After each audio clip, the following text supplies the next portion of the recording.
Welcome to Sykes Peak. Let's reach new heights together.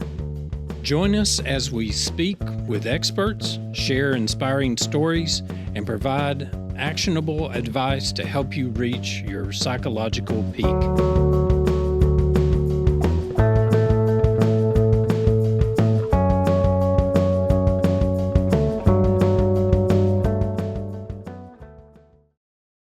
Welcome to Sykes Peak. I'm Dr. Keith Roach. And I am Sean Van. And we're here to talk about topics that will change your life and change the world one person at a time. Does that sound right? Yeah, something like that. Okay. Well, today's topic, and I think a lot of you will grasp this, but today's topic is on intelligence, learning, and attention. I always forget the third one because I don't pay attention. But the thing of it is here, when we started talking about this, a story came to my mind. And of course, if you know me, I tell a lot of stories to illustrate what we're talking about. But I was in college, and this was the topic of the day in the classroom. We were talking about intelligence quotient, or IQs. And we were talking about testing. That was the course was psychological testing. And so Dr. Jack was Dr. Jack Williamson. He was my professor back in the day. And so he brought into class these IQ tests. And he asked for someone to volunteer. Well, being from Knoxville and in the volunteer state, I raised my hand, and I volunteered to take these IQ tests, or to do a couple of them. One, I wanted to learn how to do it. Two, I wanted to see if I could do it. And three, I just thought it would be fun. So we were getting started, and as we were getting started, he flashed some cards at me, and it wasn't that. I mean, he didn't show them to me. I was looking at what he was getting ready, and I saw these pictures. And so then part of the IQ test was putting together a puzzle of whatever picture you saw. Yeah. And because that measures fluid intelligence. Yep. And so anyway, I saw the pictures beforehand. And so I put these puzzles together in like seconds. Yeah. And he goes, "How'd you do that?" And I said, the picture just kind of came to me. And he goes, "Let's do this again." And so he did another one, and I'd seen that picture too. Yeah. And when I had seen that picture, I thought, I did the next one. And then in just a matter of seconds, and he goes, "Oh my gosh." And I mean, at that point, he thought my IQ was like through the roof, right? But I was cheating. So, the whole point, the whole point of the story is that, it depends on what you see. Right. And what your observation skills are in order to determine how intelligent you are. Yeah. So it's creative solutions. That's all that is.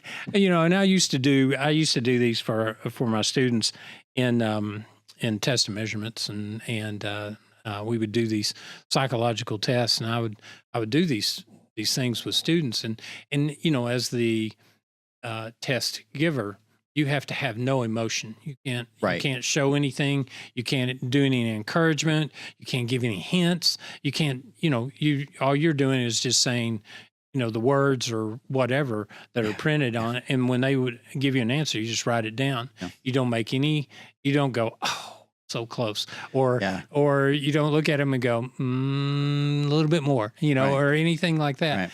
And it was always interesting because it was funny. Students always thought that they were smarter than what the IQ test would show.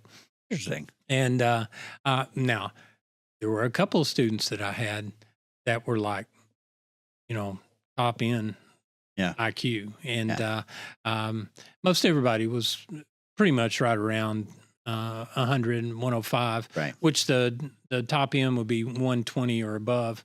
Yeah. But Averages typically run 85, 115. yeah, Yeah. and anything. I mean, if you think my IQ is 85, that doesn't mean that you're No, not no, no. smart. Because there are different types. Types of intelligence. Right. Intelligence. What are those Right. types that you mentioned earlier? Well, first, I think too, when we're talking about intelligence, there's 4 categories for how we might measure ability. Intelligence quotient is your IQ. Then you also have an SQ, which is a social quotient. You have an EQ, or an emotional quotient, and an AQ, which would be your adversity quotient. That's your ability to overcome struggles in life and bounce back from tough situations. Yeah. See, I like that one. Yeah. The AQ. Yeah. I haven't ever tested anybody for that. Right, right. I've been out of the game now, Yeah. 15 years, but it's that would be that I'm sure that's an interesting aspect for people, For sure. because you learn how to overcome problems and you're a problem solver. I mean, that's something that I've tried to teach my students in the past is critical thinking skills, problem solving skills, decision making skills. Yep. And, I think that if I've taught anything to my students, that would be the things that I want them to know the most. All the other stuff is just kind of minutia, you know. Yeah. Well, social quotient too is also going to be your ability to read a room, right? Yeah. Oh, yeah. Like you don't have to be taught social etiquette. You just kind of understand the flow of how to navigate relationships and people. You don't have to be the smartest person in the room, but if you can read a room, Yeah. you can make the smartest person in the room Right. feel very important. So you're probably good so- at like sales, Yeah. networking and marketing and things. But then when you get into like your emotional quotient, that's Mhm. ability to empathize and understand emotions at a deeper level than most people. And Now, how do you do that? I mean, how can you increase that quotient in your life? I would say in any area you could, but it would take, it takes effort. It takes putting attention into it. It takes, dedication to recognizing moments and exploring exercise, maybe with a therapist, Well, but I mean, it takes experience. I mean, Yes. you got to deal with those critical times in people's lives. I mean, if you're a therapist, for example, you can't be afraid to deal with confrontation. And if you're a business person, can't be afraid to deal with confrontation. If you've got the facts, Yeah. and you're working the facts, and you're maintaining your rational professionalism, Right. Yeah. kind of thing, then you can handle the confrontation. And because in a confrontation, the emotions always run high. I know in counseling sessions with couples, I would instigate an argument, and of course you would. well, I mean, it really didn't take a whole lot, because if you know the buttons to push, which goes back to the social quotient, if you know the buttons to push, it doesn't take much to push a button. That's right. And when I was in high school, I learned this and running track, and so we're lined up for the 100-meter, and and I'm looking at my competition. I wasn't the fastest kid in the group ever, but I would look at my competition beside me, and you could always play on their on how they thought about themselves, because they always thought more of themselves than what they were. And I would look at the guy next to me and I go, "Are you okay?" And he would go, "What?" And I would say, "Looked like you had a little bit of a hitch or a little bit of a limp," and he would go, "Shut up." Yeah. And I would look at the guy on the other side of me and I go, "Did you hear what he told you to do?" And he said, "What?" And he said, "He told you to shut up." Yeah. And then this guy's going, he's looking at me and he's going, no, I told you to shut up. And then the other guy's going, what are you telling him to shut up for? I mean, it was almost an argument. Yeah. And the guy goes, sit, and, Yeah. you're ready to run, and at that point Yeah. they're thinking about what just happened. Yeah. And, and I always got a good start, but they would Yeah. smoke me in the last, 10, 20 meters, but it was, but that's the process when you're Right. talking about social quotient or Emotional quotient, emotional all those, yeah. quotient. Well, so these categories too, they interplay, right? It's not that you don't have Right. IQ. Everyone has IQ. Everyone has a social quotient. Everyone has an emotional quotient. They break down into 9 categories for what you might call types of intelligence specifically. And so those are linguistic, and that's obviously just language. Mhm. We grade this in school with English and maybe foreign language skills and writing and reading, and But can you make up your own words? Tolkien did. So Yeah. Okay. yeah, Klingons have, I guess. So I would say maybe a little bit, but Yeah. but I think also your ability to learn languages, your ability to just grasp linguistic concepts. I'm not a linguist at all. I couldn't learn I can barely do English. My dad, on the other hand, super Yeah. linguistic intelligence. He speaks 7 languages fluently. I mean, it's ridiculous, and his vocabulary in English is off the chart. Right. It's just ridiculous.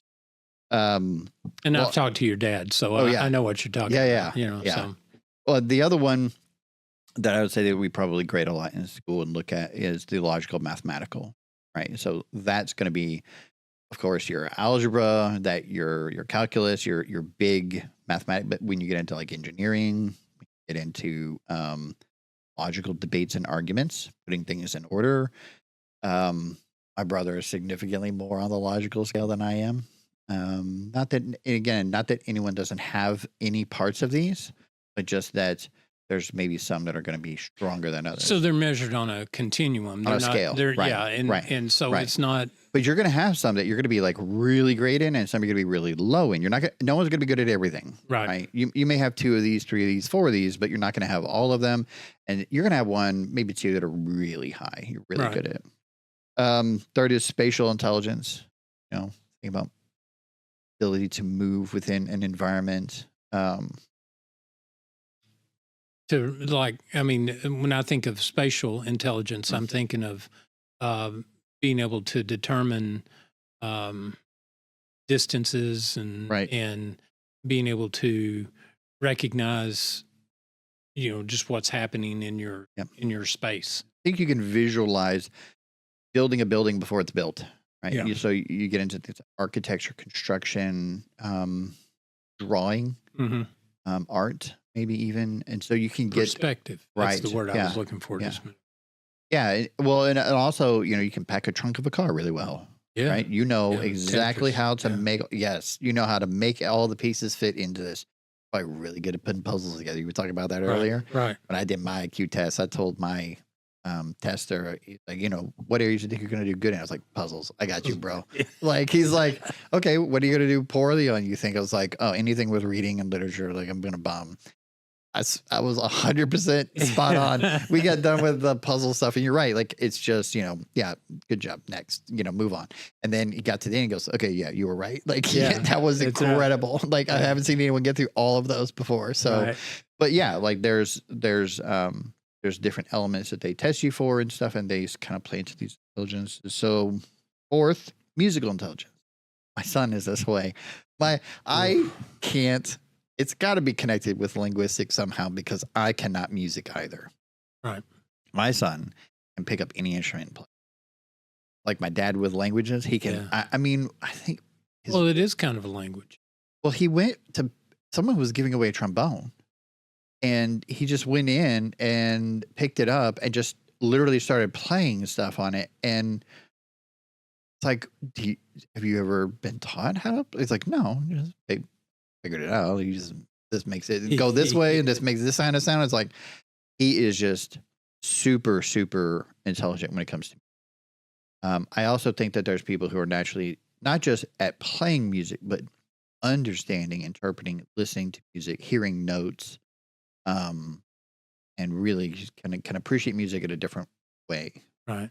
I had a Um, guitar once. yeah, That was it. I just had the guitar. You know, music was not my forte. You know, so me, I think that like people that can play piano yes, or people that can play drums, yeah, that they can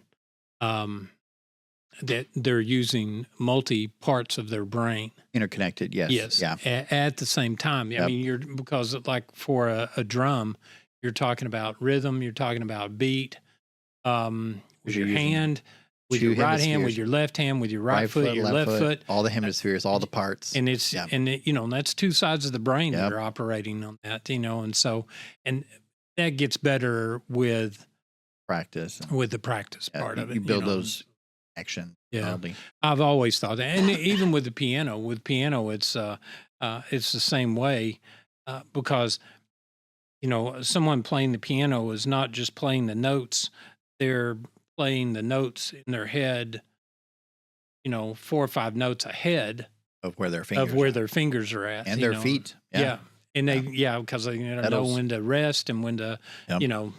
And Well, and expand that's- it and all that stuff. And that's So, great you said, because that actually takes into the next intelligence type, which is kinesthetic. That's your body. Yeah.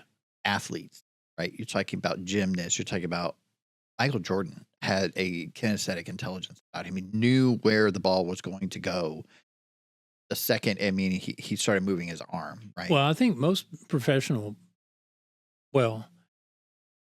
athletes. I'm not Yes. just going to say basketball Yes. because pitchers, Right. like softball or baseball pitchers, Yes. they say this is where I'm going to place this pitch. Precisely. You're right. Yes. Yeah. This is going to be Yes. up and in. Right. This is going to be on the outside corner, Yep. just above the knee, or And it's- whatever. It's similar a little bit to the spatial intelligence, because you are working within the three-dimensional space around you, but it's not manipulating that space as much as you moving in But it. it's knowing how to. The kinesthetic is knowing how to operate the parts of your body Yes. to make that happen. So like you said, Michael Jordan, Larry Bird. Yep. I mean, because they planned out the play Yep. before they ever got in. Even more today, like Ja Morant. Yes. Some of his is improvised, but Mhm. some of his is practiced, Yep. practiced, Practice, right. practiced. And so And that's, and this goes into dance, right? right, Like, I'm not naturally a dancer. It doesn't mean I don't have some kinesthetic intelligence. I can throw a dart really well, but I do not dance. Just, right. Well, and then another sport, golf. Yeah. Guys can manipulate a golf club to place a ball wherever they want to right. place it. And, for some of them, they get a hole in one and they act surprised. Right. I see it and I go, well, of course he hit it. Wasn't that where you were aiming? That's what he was aiming for. Yeah. Yeah. So, and there was a flag sticking up in the middle of the green that you had a target to hit, and so anyway, and that's another one, target shooting and stuff like that, Yeah. precise movements kinesthetically. And okay, so let's get out of the pros. Let's just go back to you're an adult and you haven't ridden a bike in 25 years, but you could get back on a bike and you could ride a bike. I mean, it was just, Right. Hunters, They lead their targets. muscle all memory, of the- all that kind of stuff is involved with, as I have aged, I remember muscle memory from when I was a teenager and playing sports or whatever, and I try to do those same moves Yep. as a old guy, and I break something, Yeah. or I Just pull something, throw something out. Yeah. Something's going to get thrown. That's But right. even small activities, like you're saying, like chopping wood or Oh, yeah. or needlework, like these activities are still built in with our kinesthetic intelligence. Right. Right. Number 6, we've got interpersonal intelligence. There's that social quotient, that emotional quotient, that you have that intelligence to be able to navigate relationships well. You have maybe that discernment, being able to recognize, trust people quickly, and know that boundary. You know, that's that is an important aspect, and you know that person or you know those people that when you first meet them, you just go, you know, it's gonna be my friend for life. You know, Yeah. um, just because they just how they act and how they recognize and they have, like you said, they have that discernment or they have that ability to empathize um, with where you're at the moment and recognize through that empathy what their role is with you. Right. You know, not they're not your savior, but they're the person that you say, okay, I can trust them because they have they just have that ability. And there are some, I would say, mothers are probably more naturally tuned to their own children. And so you might look at that relationship and go, wow, she must have a lot of high, social emotional intelligence. Be like, maybe, Right. that's not entirely the same thing, right? Um, this goes into natural sort of ability that you have that you may have developed and exercise, but it's not a biochemical connection that you have with someone that you built over Mhm. as one individual. Um, Number 7 is that intrapersonal intelligence, and that's that deep self-awareness. Mhm. That's different than the external social component. This is the I know myself. I know my own thoughts, my own feelings, motivations, and but it self-discipline. They can drive themselves to do things that you're How do just you like, how do you do that so well, quickly? how do you learn that? I mean, you know, there are Discipline, right? Yeah. different inventories out there that Mm. can tell you what your strengths and weaknesses are that can give you guidance on why you feel a certain way in certain situations. Right. You know, they can uh, help you to have that self understanding, that self awareness. Yeah. This is a big one, especially if you're going to be a counselor or if you're going into counseling. And you know, I think that in a counseling situation or in a work situation, you need to know who you are. You need to know what your Yes. capabilities are because in a job interview, tell me your strengths. Yeah. Tell me your weaknesses. Exactly. What's one thing that you would change about you? You know, I mean, um, And these are typically people who can change things about themselves rapidly. mhm. Like, I don't know if you ever meet these people who are like, I'm just going to stop doing coffee. And it's like, they're done. Like, they just said it and they did it. And it's that deep connection to themselves to know how to make that change and transition themselves. I did uh, when my wife and I were going through premarital Mhm. counseling. This was, I don't know, 100 years ago. And well, not quite. 102. 46 years ago. Anyway, we were going through this testing Yeah. and the therapist that we were going to was a school counselor or a counselor on the campus. And he said, "I'm going to put you through these inventories."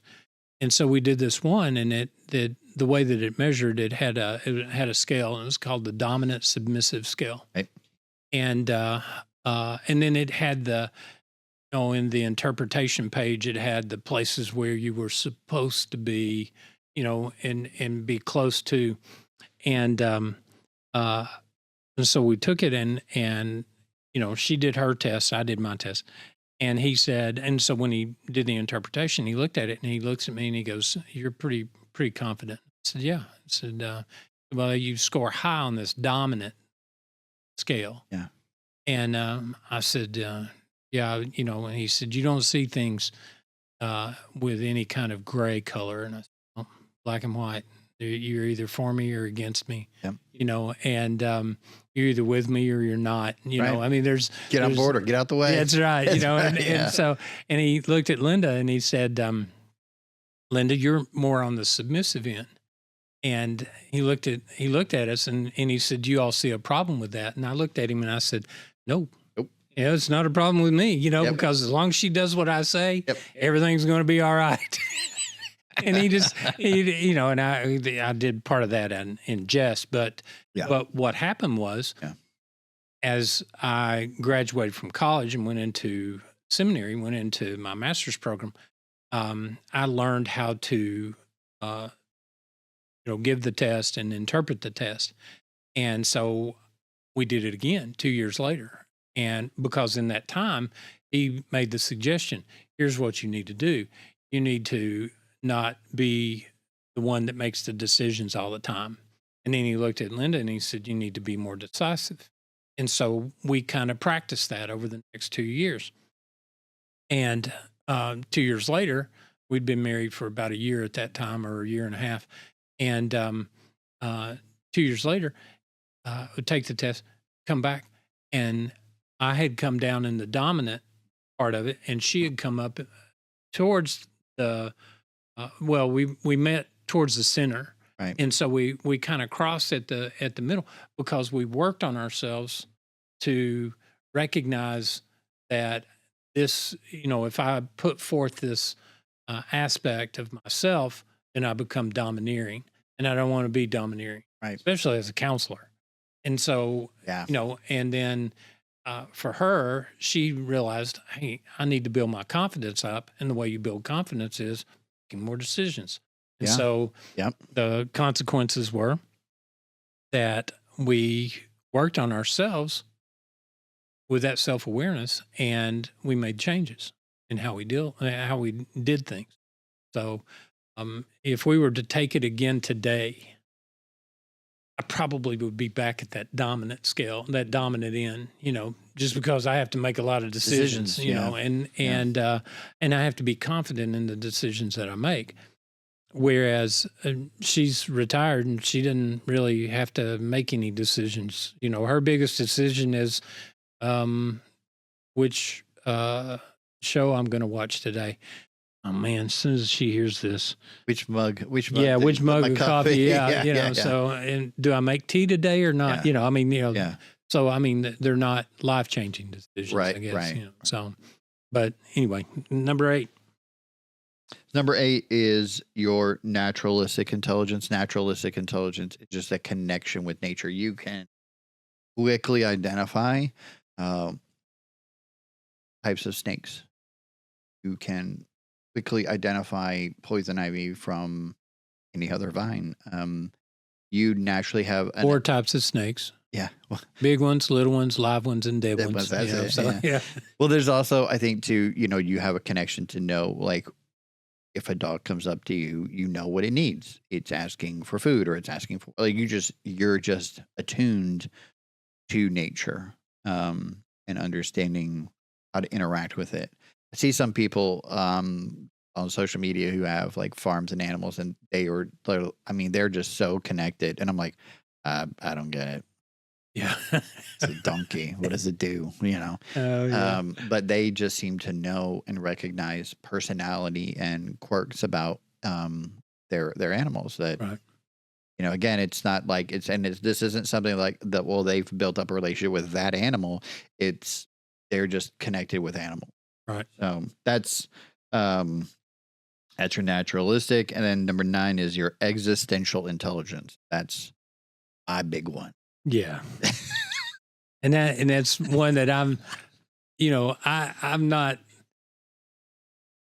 this is going to sound bad, but I could care less Yeah. about the existential aspect of, I don't, Yep. I don't get lost in the, Yeah. the existential Yeah. thought. The ocean of ideas. Yeah. Yes. Yeah. Now I'm more creative, or Yes. I try to be more creative in my thinking, which that's in that same ocean, but no, I'm not, I don't get into the philosophical Right. Yeah. aspect of life. That's a lot of what it is it's asking basically the question of why. Yeah. Why does this matter? Why do people do this? Why do I ask so many questions all the time? And there are pitfalls with some of these intelligences, and that like existential, you're a little bit more neurotic. You're asking too many questions and overthinking problems, and You really just need to kind of take more action and do stuff. And you might need to balance that with some interpersonal intelligence. You might need to um, logical to keep it from getting so creative that you get outside the bounds of any practicality at all. So when we're talking about the intelligences, and we're talking about where your strong suits are, schools are going to measure linguistic, mathematic, maybe natural with some of the science classes, a few things like that. But, and again, yes, extracurriculars like art and music, sports will have kinesthetic and things, but a lot of those intelligences, existential, might not really show up a lot in your Right. schooling, Right. at least in the lower levels. Well, So, and once again, that's kind of that personal introspective, you're just mm, looking inside yourself and trying to make the determination of why. Why am I doing this? What's yeah. what's my strength here? What's my weakness? Um, and so it's connected to the other intelligence that you Yes. have. Yes. So what we need to do is we're going to continue this discussion about intelligence as we look at learning and attention Yep. in our next broadcast. So we thank you for listening to us today. I'm Dr. Keith Roach, I'm Sean Van. and we'll see you next time on Sykes Peak.